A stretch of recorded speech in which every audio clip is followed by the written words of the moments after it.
Go. We're recording. And we are recording. We are talking about this month, Klute. Your selection from 1971. This is our first foray into the 70s. And it's a Jane Fonda and Donald Sutherland picture. One I had not seen before. Have you seen it, Jeff? There. You know, I've seen pieces of it before. It really sort of can you see that now on yours? Are you seeing the Klute come up? So because I recognize aspects of the movie before. Yeah, you must have seen clips of it or something. I must have seen some aspect of it before. I certainly haven't seen the movie because I had no idea what it was about. Right. Like I thought she was Klute. Yeah, that's always the question is where do you get the title from? And it's like, it's the guy. And it's like, so after I'm watching the movie, it's like, no, it should be called Bree because that was her name. Because Klute was a secondary character. And it would be today. And it's because of the men thing. You know what I mean? They wouldn't name. Yeah, I'm pretty sure that's an aspect of it. Yeah. I didn't think it was a great title. I thought it was pretty good because it gave you the mystery of trying to figure it out. And then you learn his name and then you realize that he's the strong character that they're expecting you to focus on. Sure. So I don't know why I picked it. Jane Fonda. I like Barbarella, and that was probably going to be one of my 60s movies if we kept with the 60s thing. So we should maybe say that we decided we were going to go 60s this whole year. And then I thought, well, there's 6 segments of a year because you pick a movie, I pick a movie. So every 2 months, we each of us gets to pick a new movie. Since the first one was 60s, there's 70s, 80s, 90s, 2010s, and 20s. That's 6 segments that we can pick a movie from each of the segments. So in this year, we can sort of go through the whole gambit. Yeah, sounds like a good idea. Change to the 70s. Yeah. And we could do the same thing next year, or we could. We are so flexible. It isn't funny. Flexible in your OCD. No, I'm flexible. I did to challenge your OCD to see if you go. No, we can't. I already told everybody this. No. And I went and picked out a whole bunch of 60s movies. I have a list of about 5 or 6 of them that I'd like to watch one day. So well, then if we do this every year, going through the cycle, you have 6 years worth of that taken up. Well, I'm good to watch any movie, but it's funny how I do not sit down and watch movies. And I'm having a hard time doing this because I started, I don't know, I did something, I picked up a piece of paper and then I was writing some stuff down. It's like, okay, because I'm writing notes as I watch the movie. And then I wrote another note about something else. And it's like, okay, now I'm not in watching it properly again. So watching it with someone was huge for me. Yeah. Way easier. And so I tend to, my mind wanders all the time. And so we should really get you with an Oculus Quest. Sure. And then we can actually sit next to each other. I can look over and see you and you could see me and we'd watch the movie in front. We could pause the movie and talk and do whatever we wanted. Like that exists. Yeah. They're not that expensive. I think they're like $400 or something for an Oculus. Yeah. I mean, you got to get one anyways, right?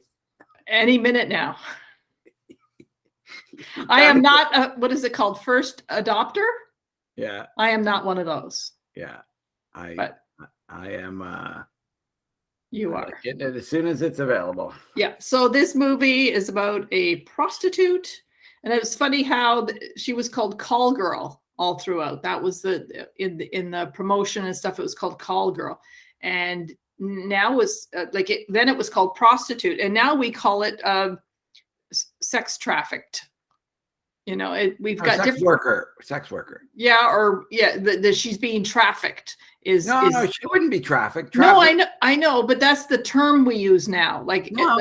Sex traffic is when you take a girl from El Salvador and you make her be a prostitute for you and you keep her passport. She's trafficked, and then you move her from place to place. And well, she had a guy, her pimp or whatever you want to call him. What's his name? Frank or whatever. To talk about. I didn't quite get that character. I didn't. His?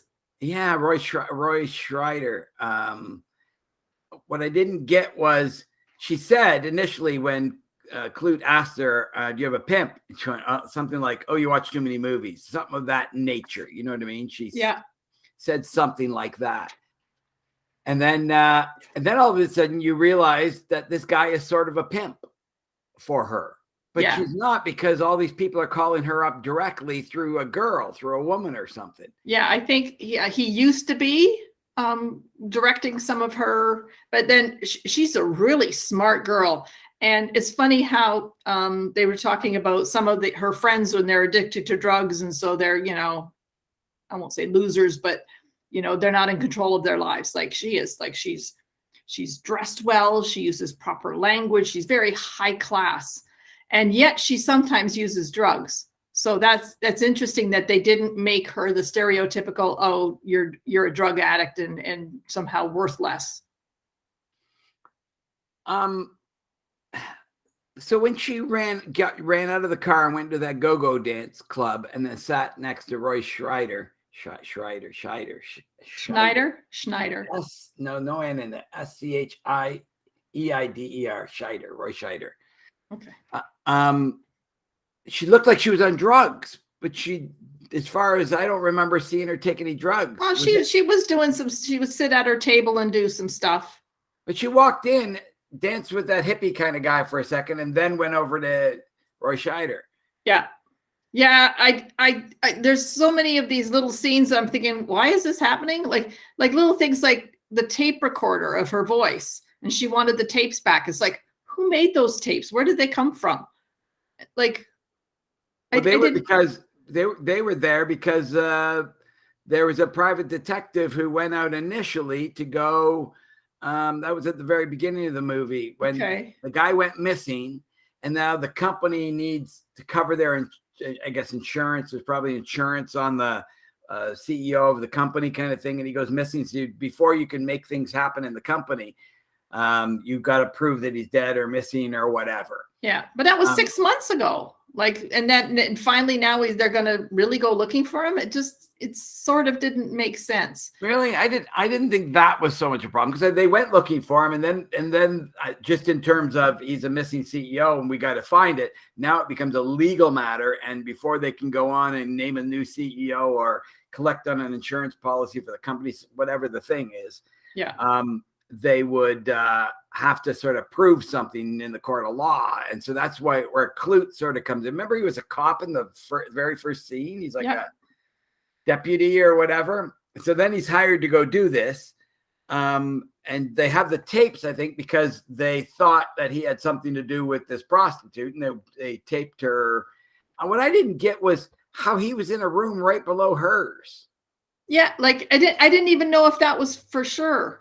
I know, I didn't either. I'm very confused about that. And just and then the bad guy's up on the roof, and it's like, oh, okay. We have no idea if there was a bad guy on the roof. That might have just been a. Well, no, we had the point of view camera showed him going down the roof, didn't it? When? During it.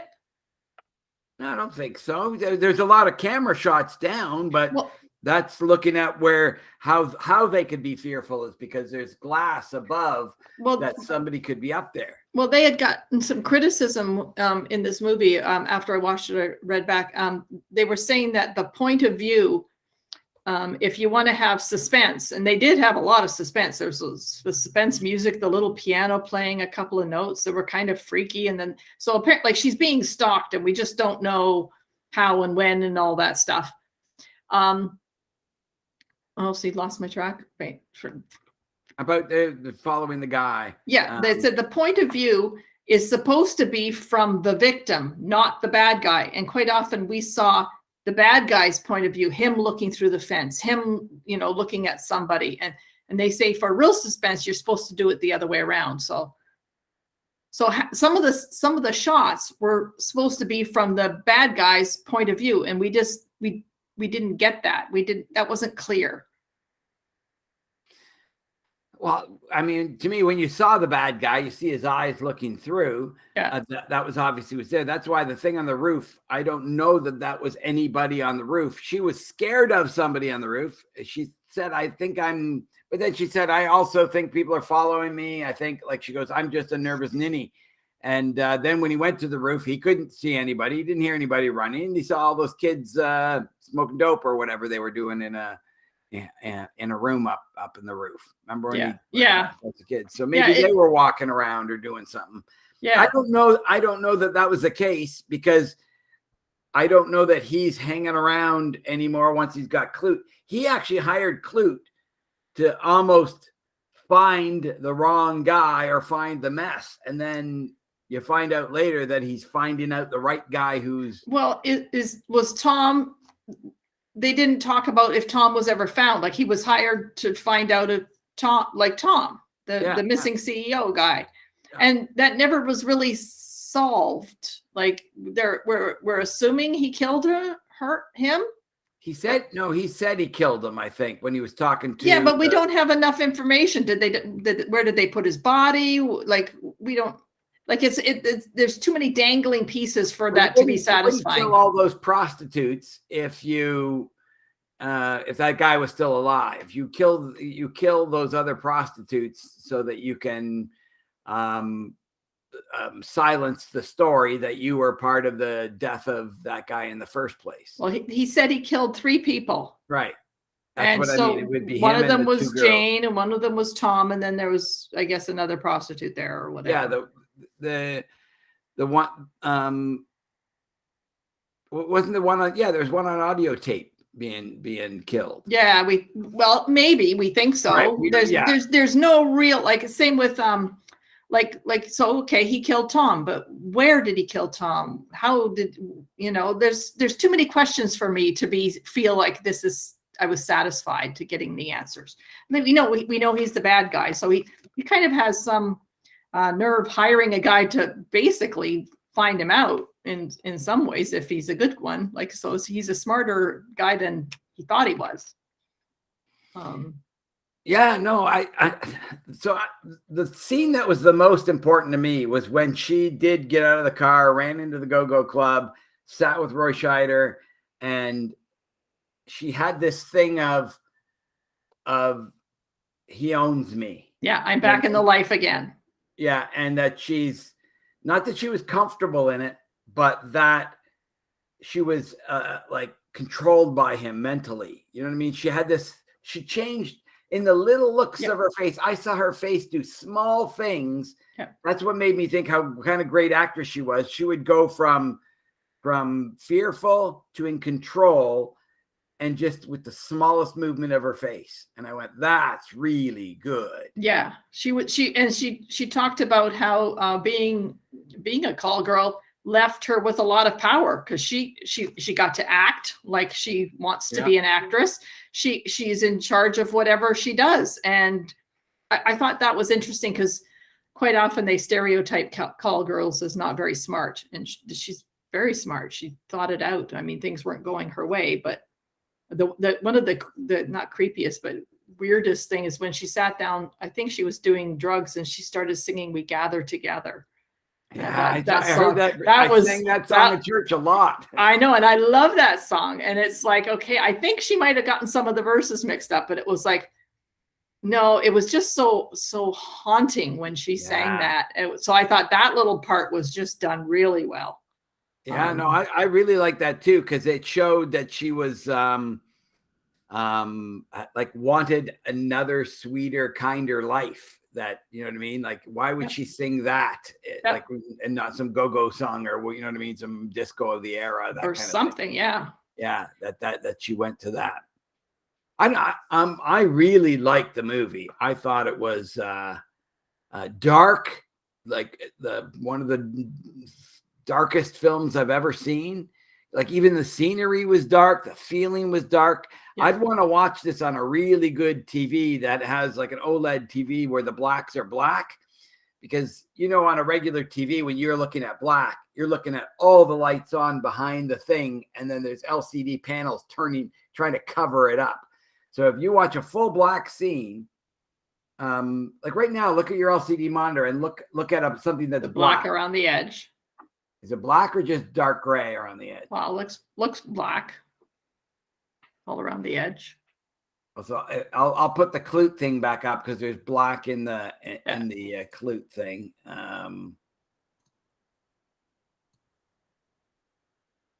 So you see how in that there's black, like along the left edge of it, it's black. Yeah, around the edges is gray on the inside, right. But the edge is black. Yes. So but that black is actually quite bright light. Sure. You don't see it as bright light because your brain's turning that into black because it knows it's black and it's looking at it, compares it to the next one. But if you actually like covered everything else up with paper and looked at it, you go, oh, that's like a middle gray. You know what I mean? It's not black at all. And if you go to the OLED screens, the real expensive, you know, they're about $2,400 now at Costco for a 55-inch or 65-inch OLED screen. That's pure black. And that looks so much better. Hmm. So when I was watching it on a TV while I was doing the treadmill. That's what I've been doing lately, is just on the treadmill for watching this movie. It's great that way. Like it really is. Yeah. Because you're totally focused on it the whole time. And you lose track of how much time you're spending on that stupid machine, right? Exactly. Yeah. So I really wanted to see this on a much better TV. That would have been very interesting to see the black and sort of really get even more like in the dark. Turn all the lights off, and because then the blacks on an OLED TV would look even better. So I'm sure it was well done. I can't say it was a really good one. For me, when you have a missing person and you have kind of this mystery and you have a quest to find this guy, they leave breadcrumbs, and the breadcrumbs for me weren't overly satisfying. They would just, okay, we need to find another prostitute. No, okay, well, we need to go. And I didn't see the connecting enough to make me go, now that was great, you know. But the fact that it was the bad guy was, you know, not who you expected, that was pretty good. That was pretty like, wow. You know, it was him about halfway through the movie. Yeah. But in the movie, you're right, should have been 2.5 hours long. Give another hour to weave those stories so you figure out who those other people are more. Maybe show them at the beginning of the movie. Maybe show some of the thing that led to him going missing. You know what I mean? Like, yeah. We had to infer all that essentially from the audio tapes from the. So how would he have this is now strange. The girl being killed, that he was killed by him, and he audio recorded it. Okay, that's right. He's proving that he killed that other woman. Okay, I still don't know. So there's a letter. So they found a letter, and it's like, so it's a letter he didn't send, because if he had sent it, they can't find it. So they found a letter that he had written to a call girl, and so then they you know, recorded her and stuff like that. But it was kind of like, I kind of don't know how they got there. You know what I mean? You're a private eye. You can hire a private eye and go, he was in town. They go to the car rental agency. They ask questions. They find out where he would have, you know what I mean? All those kind of things. But we didn't see that, or we didn't have that, I won't say explained. And it's not, you don't need everything explained, but that's how you know he's the good guy, when you see his steps. And we didn't see any, not any. I didn't mind that. Like that really wasn't a thing for me that I needed all that filled in. I just assumed that they had a smart guy come in and find a lot of information out. And now Klute can go on with some more information. I thought Donald Sutherland played him well. I didn't like when they first slept together. Mm-hmm. And then she, like, one thing is that room looked cold, and she like is wearing next to nothing when she like climbs out of her bed onto his bed. And he's wearing next to nothing. And I'm going, wait a second. It's freezing in there. It's so damp and dark and stinky. And then it's like she really needed him, because she said, I don't want to be alone tonight. And so he lets her in. He's more than a gentleman 10 times over. She then comes on to him, and then she gets up and goes, you know, I didn't climax because you're just a John. You know what I mean? Like, because she wants the tape. She wants the tapes. That's all she wants, and she's trying to get them. So why would she throw them away in the garbage when she got them? Because he can just go pick them up again. You should burn them or something, you would think. Right. Yeah. So It didn't make sense. That was a sort of, that was a whole I didn't like, because if he wants the tapes and he's being a really good guy and handing them over to her, they're now back in her. Of course, there can be copies still of them. Sure. But he hands them, and then she dumps them off right in front of him. Like, at least go around the corner and put them in the garbage where nobody would know. Like, that was okay. So the part where she's sitting with her pimp Roy. She goes through the disco club and she goes to sit with him. The way he's got one girl on one side and he's got her sitting on, and that reminded me of Princess Leia sitting with Jabba the Hutt. Yeah, not bad. I stole the scene from each other because that was so funny. It's like she's looking like Princess, like she's just missing the bikini. Well, it's the Sheik with his harem, kind of. That's what it is in both those scenes. And the trapped female that can't get away. It's there to look pretty. I didn't really see it as a trapped female. Like, I'm assuming with the Sheiks and all their harem and stuff, they're not trapped. I think women want to be in the harem. It's an easy life for them. But she was not happy sitting next to him. There was a whole lot in her face. She was showing a whole lot of. Really? I thought so. She did a whole variety of stuff, but she did not. I did not see in her, oh, good, I'm with the safe person who will keep me safe. Now I'm happy. I didn't see comfort. Nope. I saw controlled, like lost in him. I saw resignation, that I'm back into I have to deal with this guy again. Maybe a bit of that, yeah. That's what I saw. And later, when Klute and him get in a fight, and she goes to stab Klute, she's on his side, even though she's like liking Klute, obviously. Like, there's a thing in her pulling her, going, oh, he's obviously a great guy. He's my way out. He's my ticket out. He's my like, that's how we're all thinking. Certainly, as viewers of this, we're given a little bit of a promise of maybe she has a chance with him. Yeah, because he's so stalwart and strong and the quiet, strong type. Like the Did you like him in there? Would you have fallen for him if you were in the? No. Oh my!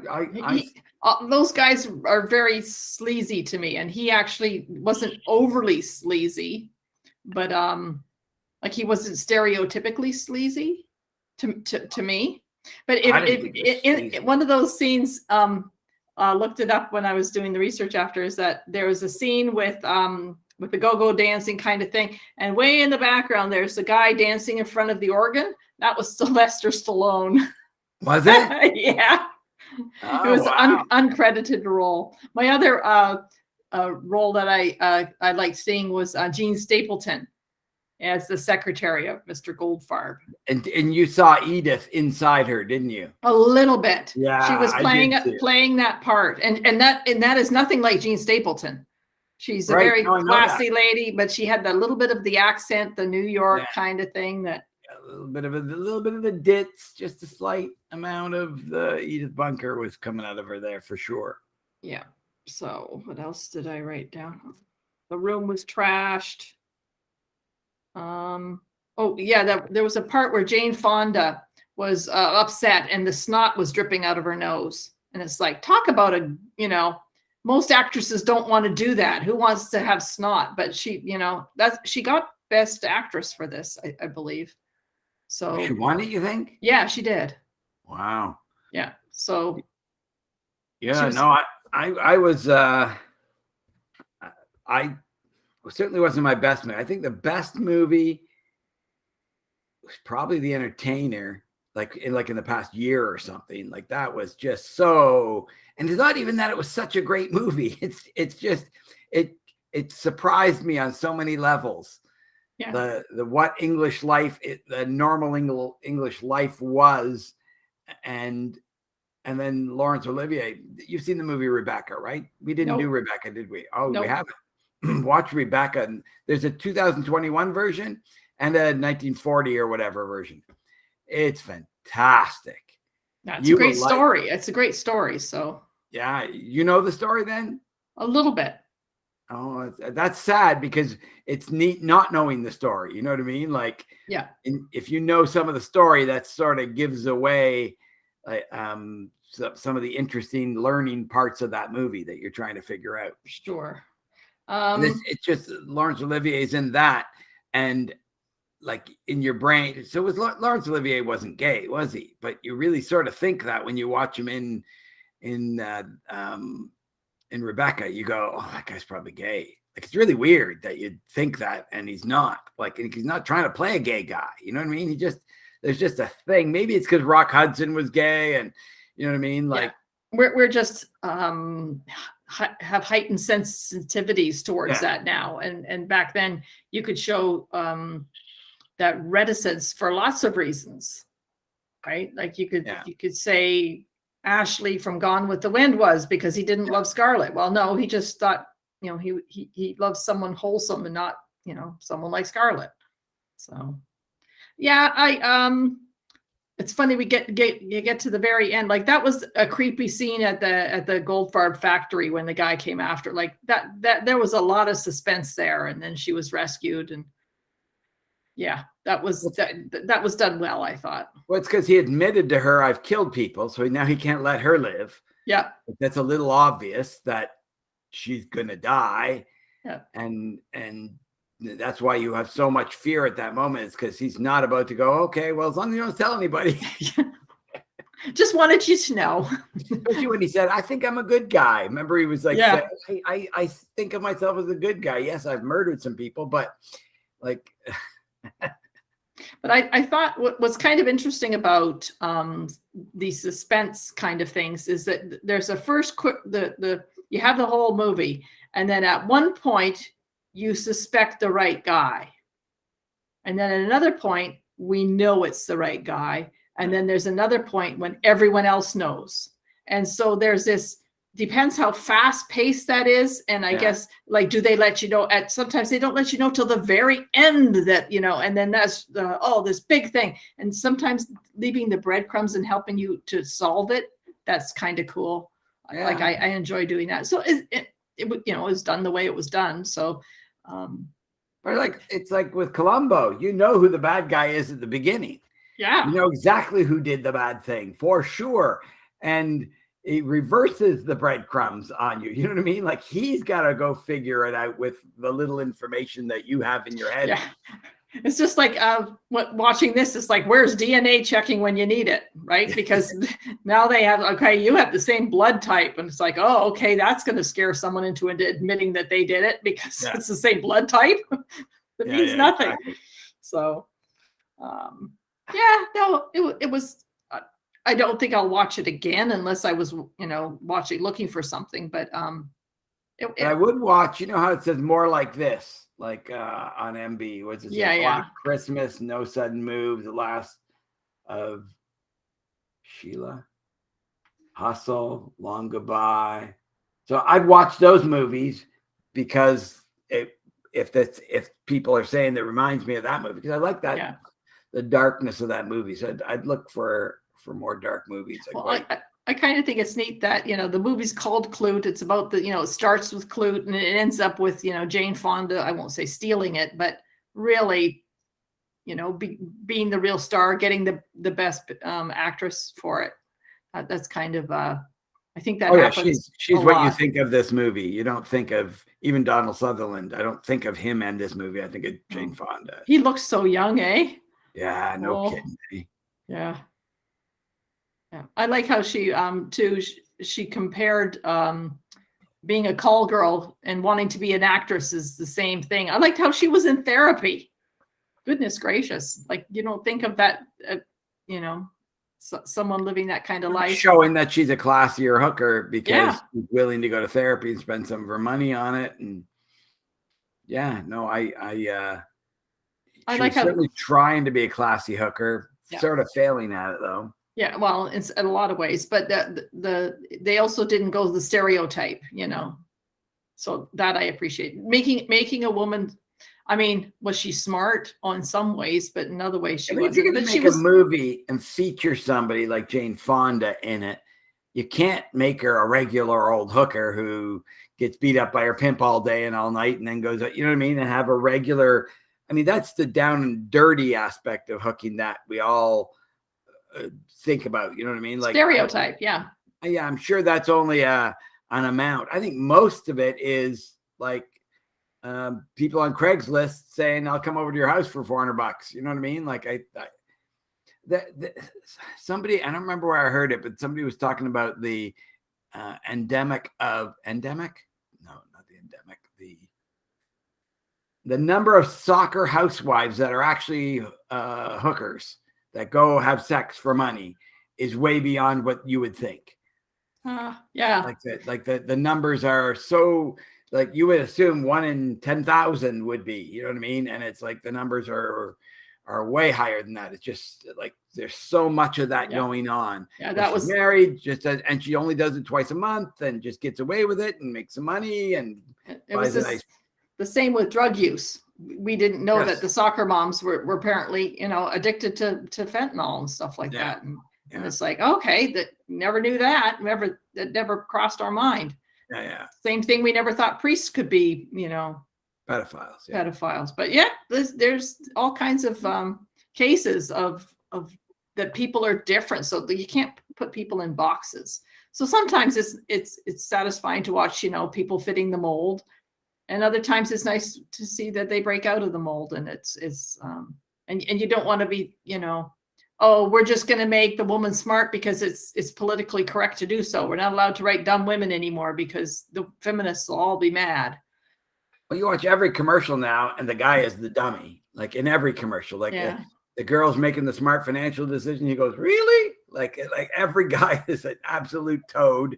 And the women are articulate and smart. It's hilarious how it used to be 30 years ago. The woman would be like, oh, I don't know. Really, honey? Should we do that, honey? Yep. And they love mixed races in commercials too. Like they're full of a black man and an Oriental woman are a couple in the Bank of Montreal commercials. You know what I mean? Like just like crazy. I wouldn't want to be a white person in as an actor now. You're not going to get many roles. Yeah, there's some truth to that. I'm glad people have all kinds of opportunities, and we don't have to always look at people who look just like us to be happy with viewing a product. Yeah. But yeah, there's a point where the pendulum swings just a little too far, and black or white men are sort of reviled now just for having all this privilege. And it's like, well, there's tons of white men who had no privilege. Yeah. They were brought up in very difficult circumstances, and they ain't got no privilege. Yeah. So there's all kinds of ways to think about stuff. So what do you think about the Oscar thing with Will Smith? And I don't know. I've heard some interesting things when they said, take it away from him. I thought, are you kidding me? Take it away from everybody then who ever did a bad thing. Because you can't take people's Oscars away because you found out that, he kicked a dog. They didn't take Roman Polanski's Oscar away, I don't think. And he, was convicted of raping someone. And by the same term, I don't think it's overly smart to be slapping the host. But I get sort of like he felt his wife was disrespected. And I get that. Sometimes comics seem to go too far, but Chris Rock's comment also didn't seem all that far. Ricky Gervais has done a lot more skewering of people than that. What he did to Mel Gibson just before Mel Gibson walked out to meet him. And Mel Gibson had he didn't like it. He hated it. You watched his face like, oh my goodness, this jerk just said this about me as I'm coming out here.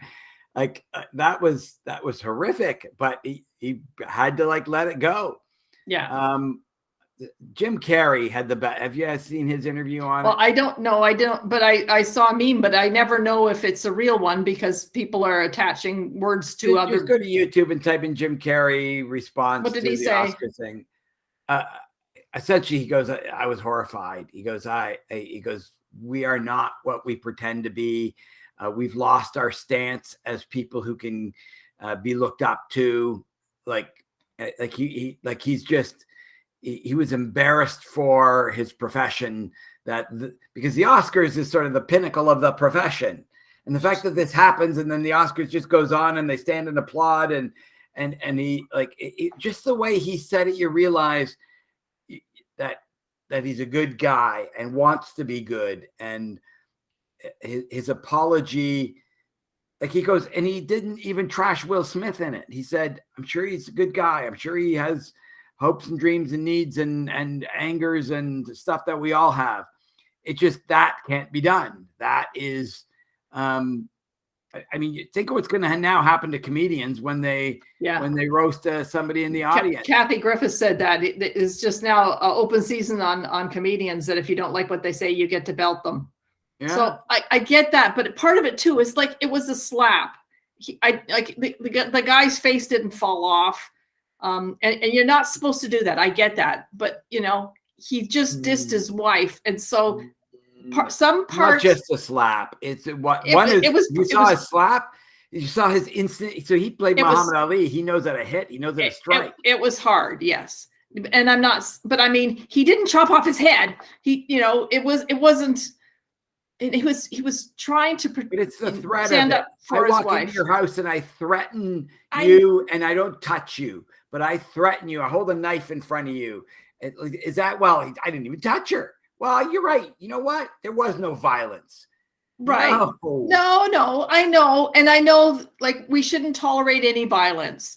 But then, yeah, part of me says that there's worse things to be that upset about. I mean, Chris Rock should be the one to say, you know, my face is now hurting and I can't smile anymore. Or like, it was a slap that, you know, hopefully knocked some sense into him that, No. You're all comedians. Their job is to go to the edge. Absolutely. That's where funny is, right on that edge of, oh my goodness, you can't say that. Right. That's so you have to, like, that's not the thing. Like it, everybody, if Will Smith had a problem with it and he didn't, his wife had a problem with it and he needed to. You've heard all the problems Will Smith's had and the whole idea that she slept with young men and an open marriage and all this stuff. So that's probably what boiled up into this is he needed to reassert his manhood because you know what a cuck is? I think a cuckold. Yeah, a cuckold. Yeah. Yeah. So he, it's almost, he was that because supposedly she's sleeping with a 25-year-old rapper or something, and he's got to sort of let that happen. And now he was doing it too, but you know what I mean? Like it's in his face. And so there's a little bit of when she looked at him, like, I didn't like that. He goes, okay, time to assert my manhood. I'm going to be a man about this. I'm going to show the world the kind of man I am. He was doing it for his feather show of his plumage. Yeah, I'll have to watch because I don't know whether she looked angry, it was said, or whether she looked sad. That's the two different things. Angry. She was angry. Yeah, if she had looked like sad, then it's like I could see he's more standing up for her. He goes out in the after party or his after interviews. Because he was nominated, I'm sure he'll be interviewed by a lot of people, and he could say that was disgusting what he did. My wife's been through a lot. You know what I mean? Like he has a total platform. He has the stage to fix it anyway. No, and he chose the absolute wrong way to do it. Yeah. Although, I mean, Chris Rock has got now more mileage out of this, and everyone's talking about it. So I mean, they always say, you know. No news is bad news. Yeah. As long as they spell your name right, it's all good.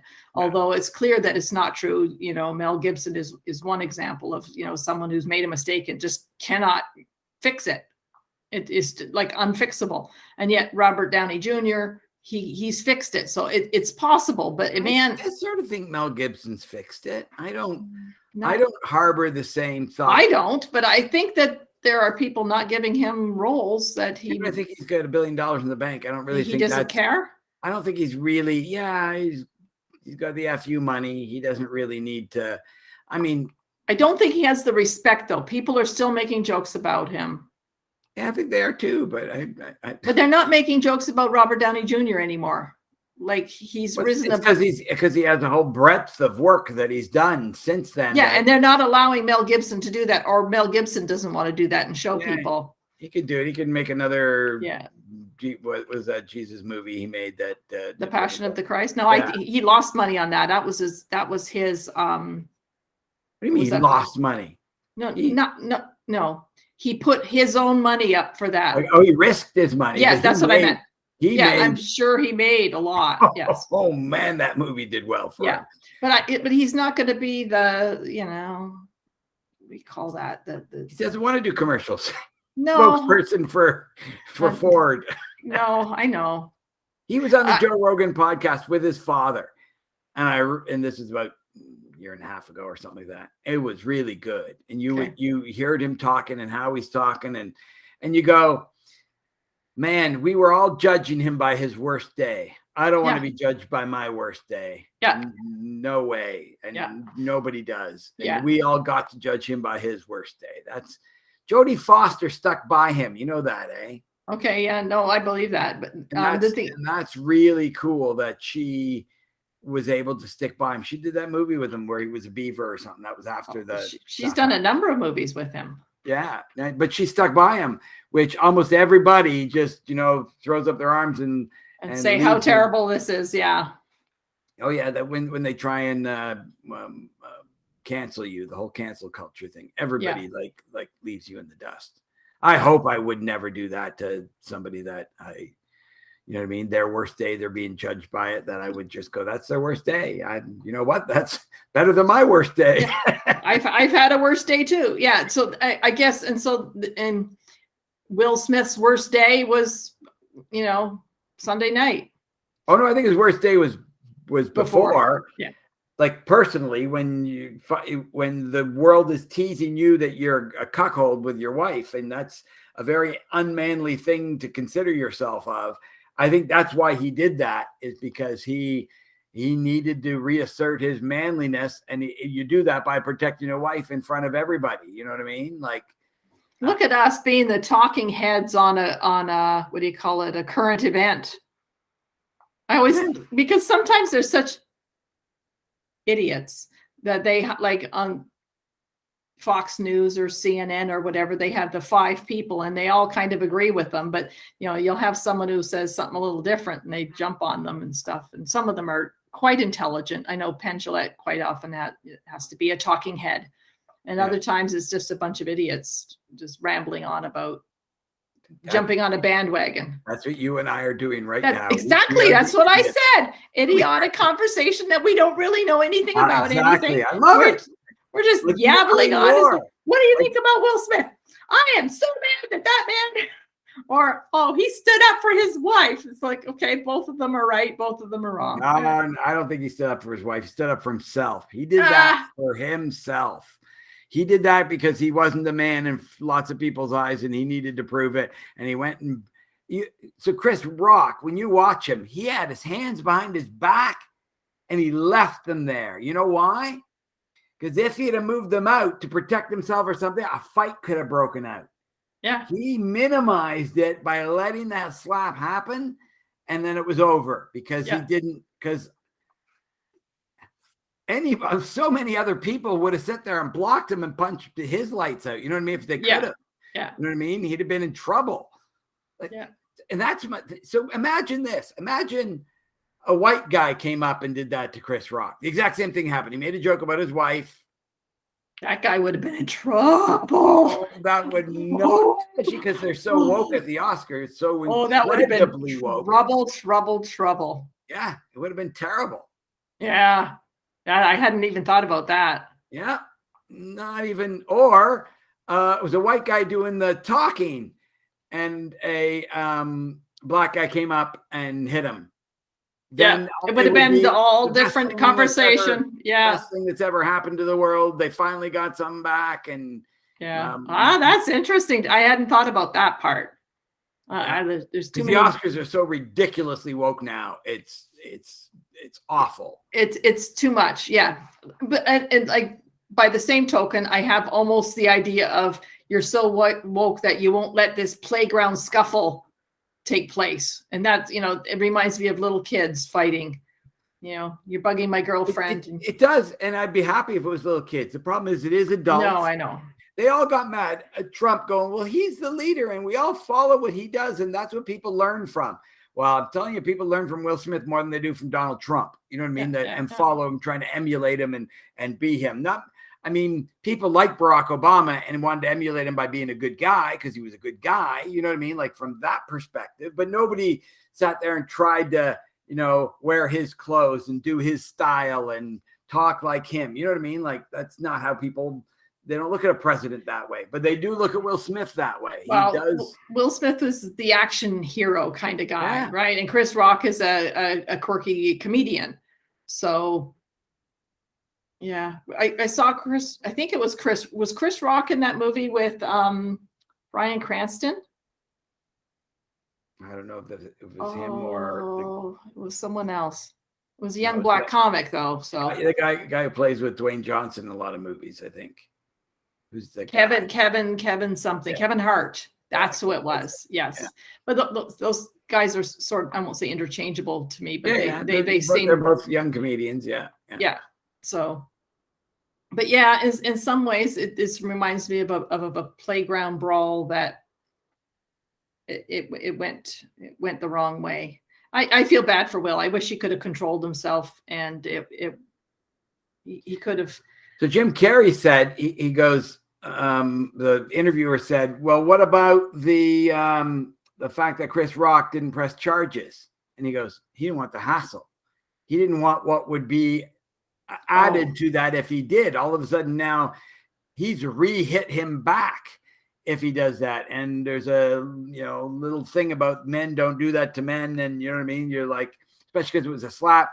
And he goes, if it was me, there'd be a lawsuit the next day for $200 million. And he goes, because that slap will never go away. No, that will be attached to him forever. Yeah. What does that mean? And somebody wants to cast a movie and they look at him and go, a little bit too much stuff on him, a little bit too much. He's a comic. He'll try and turn it into a positive, and he might make it a positive, but he has to do that. He has to work at it. Yeah. That is not like if he shut up about it, came out a year later and everybody, hails him as a hero. That's not going to happen. He's got to create his positiveness coming out of that can happen from this. Yeah. It can damage him and he could never get work again also if he did it wrong. Well, Michael Richards said a bad joke and they just lambasted him and it's so hard. And it's like, okay, he was inappropriately funny. He was trying to be funny. He wasn't trying to be mean. He was trying to be funny. And he did that 50 other times. And it just went never wrong. Backfired. That time somebody had a recording or whatever. It was, yeah. So in that way, I wish we were. The thing is, there's so many things in the world. Why are we making such a big, why are we talking for 15 minutes about this? It makes in some ways no sense. Happy to talk about Ukraine. No, I don't know anything about that. No, I don't know enough. But I see people Will Smith is going to be a meme forever. There's going to be, there's pictures and people make these, little videos and sayings and, JPEGs that will just be ha ha ha ha. And that's too bad because I'm sure he's a decent guy. Oh, I think so too. I like him. I don't know that I like him anymore, but I used to look up to him and think that he's, sort of got it together and pulled himself up from nothing and worked really hard to become a leader in the movie industry. You know what I mean? That took a lot of. And it overshadowed the fact that he won a best actor for Oscar, right? That's supposed to be a pretty big deal, and that's not what they're talking about. They're talking about something else. I sort of don't mind the thought of taking it away from him, and no. So here's why: because he did it at the Oscars. He's a representative at that moment. That when somebody beats their dog and then they win an Oscar and they want to now take it away from them, he didn't beat his dog in the name of the Oscars. But You know what I there, mean? yeah, there's truth to that. Yeah, I get that. It's you can be a jerk, but if you're a jerk at your daughter's wedding, you really screwed up. You know what I Yeah. mean? Like When they're recording it and everything. Yeah.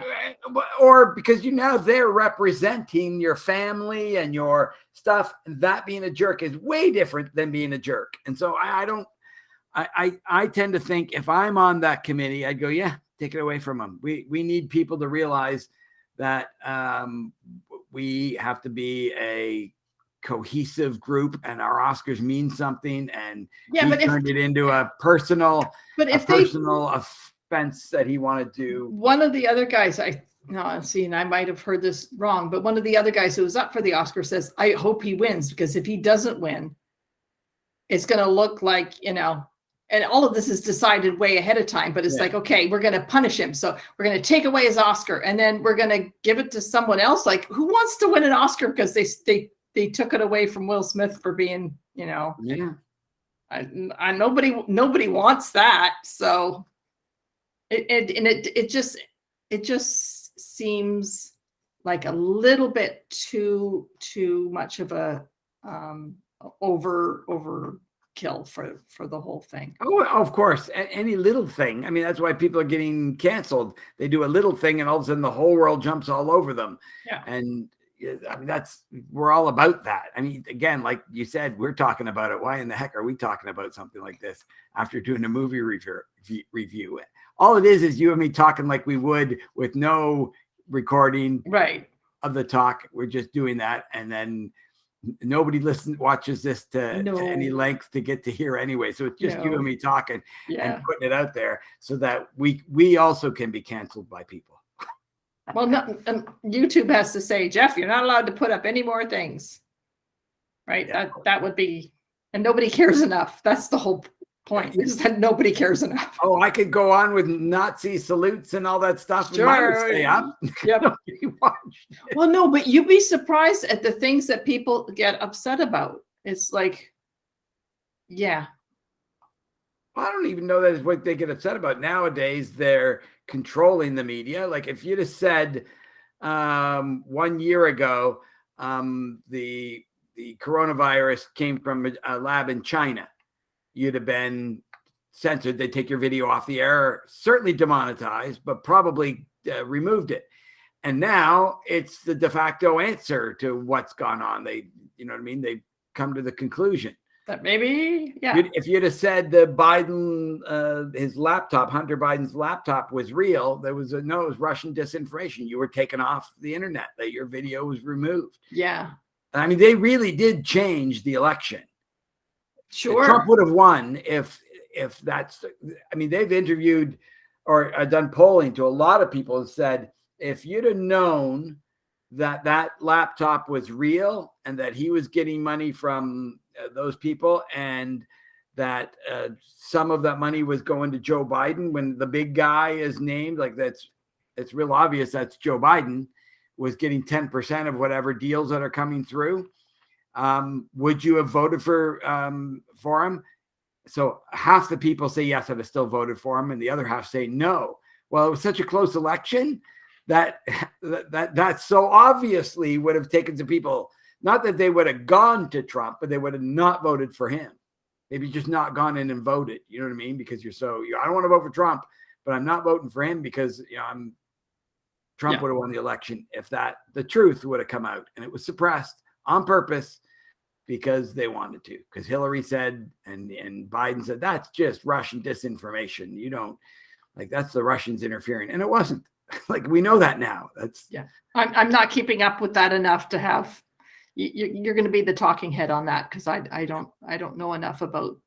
I didn't follow it. But the thing that they claimed happened that he did is exactly what they did. Sure, that I believe, because people get so upset about something that they did the next week, or they're so mad that they called an election. How irresponsible! But it's like if you're in power, you're doing what you need to do to stay in power because you can't affect change unless you stay in power. So that's what you're going to do.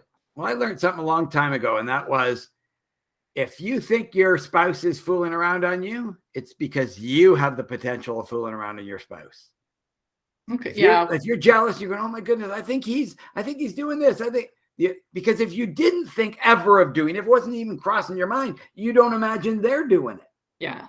They say that about, about lying, about cheating, all kinds of stuff that put on other people what you have the capabilities of. Yeah. So we're way far away from Klute, but I don't know, prostitution. Made prostitution look nice. Yeah. So I don't know what movie. I have a couple of options. Come up with a 70s movie. Yeah. Well, I was thinking of Jaws because of Roy Schneider. Oh. Because I must have seen it like in the 70s or seen parts. Like I didn't go to the movies to see it. So has it been on TV? Probably. There's a cool story about Jaws that you'd probably like to follow this up and learn more about it. There was a girl who went missing in Massachusetts or whatever, wherever they filmed that, what's that, Martha's Vineyard or whatever, where they filmed it. Who went missing, and they, in the timeline, they looked back and said, okay, the last time we know of her is here. And then somebody was in the movie theaters watching Jaws 30 years later and recognized her as a person on the beach, which was 3 weeks later than she should have been, like that they ever heard of her. Something like that, where they went, wow, she was alive then and she was there. Oh my goodness. Like that's an amazing, and it was like verified and validated that that's her for sure. Oh, cool. And then was she found dead or never found? I don't remember which. I think she was never found. Well, I was watching a clip of Jaws. I was taking a online workshop about suspense in writing, and they showed the scenes in Jaws about how some of the suspense. And so the one moment of suspense is he's pretty sure there's a shark out there, but it was a guy who's got a hat on that looks like a shark fin. Mm-hmm. He has the costume on. So the guy comes back and he says, "That's some bad hat, Harry." And I'm trying to think, where did I hear that from? At the end of every House episode, there's two guys on a beach, and the one guy says, "That's some bad hat, Harry." And it's a line from Jaws that they used for the production company that did the movie series, or the television series House. And it's like, oh, cool. Yeah. So the other one I was thinking of is Cold Turkey, because it's got Jane Stapleton in it. It's all a town trying to quit smoking, and Jane Stapleton's in there, but so is Dick Van Dyke. How about Bad Ronald? Isn't that a 70s movie? Yeah, we could. I watched that not that long ago. Yeah, I didn't watch the whole thing, but I certainly scanned through it, and it's exactly like I remembered it. Yeah. No, it was really good as a creepy kind of boy. Oh boy, it was an awesome movie. Yeah, almost every house I moved into, I checked the walls to look at the I wonder if they and make sure that a person could not be living in my walls, and was worried that that could be happening. That's good. Yeah. So it does. I have that with, I think, when someone grabs your ankle from underneath the bed. I don't know if they've ever had done that in a movie or not, but Martin did that to his sister, grabbed her ankle in a dark room. He's under her bed hiding, and he grabbed her ankle. Oh my goodness. And I'm surprised she didn't kill him. Yeah. So he was the stinker brother, just like I had a stinker brother. It was you. But you never grabbed my ankle in the dark room so that would be freaky. I was a really good brother. I tell people whose kids don't get along, I love my brother now, and I never thought that would be possible. So there's hope for everyone. Siblings getting along. Jenny told me about, I guess, when I was leaving, and Dad was all mad at me. I'm leaving to go move out. She wrote a letter to me, and she handed it to me, like, I'm on your side kind of thing. Was the letter, like, it was nice stuff to me. But I'm in the leaving, because I considered her dad's little flower, that she's part of the problem, why it's so difficult for me from my perspective. Whether it was or not, it's a totally different scenario. But that's certainly how I felt. So she wanted to give it to me. She gave it to me, and I read it. And it just, in my brain, it was like, yeah, you don't realize the trouble you caused me, and you're now trying to say I'm on your side. You're not on my side. So I looked at it and I ripped it up right in front of her. You know, like, yeah. And so she like that was like a huge slap in the face to her. Sure. She took that as a long-term disgust with me.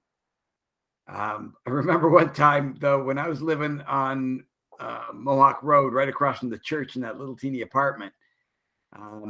And then she had a problem at home with dad, something, and she wanted to come live with me. She said something like, "Oh, I'll just stay with you." And I went, "You're not staying with me. Are you kidding me? I'm already in trouble with that." You know what I mean? Like, why would you do that? That helps neither of us. Like, just to solve your problems, what you need to go do. Like, that's what. But she was just, and that was the sort of first time we'd really talked since I'd ripped up the letter. You know what I mean? Like, so we had a bit of a tumultuous. Sure, we did not have an easy teenager stuff. That was not easy. But it really turned out good. Absolutely. Like, all of us kids are good to each other. We love our parents, all that stuff. Yeah, no. And I see so many families that they're just not like that. There's a hated brother or sister that the whole family's. No, we all get along. Yeah. Yeah. So the label for this, when you put it on YouTube, you can call it a review of Klute, talking heads about the slap of Will Smith at the Oscars, and family therapy 101. Well, down for over an hour. Yeah, that's long enough. No one's hanging in there that long. They're all gone. Oh yeah.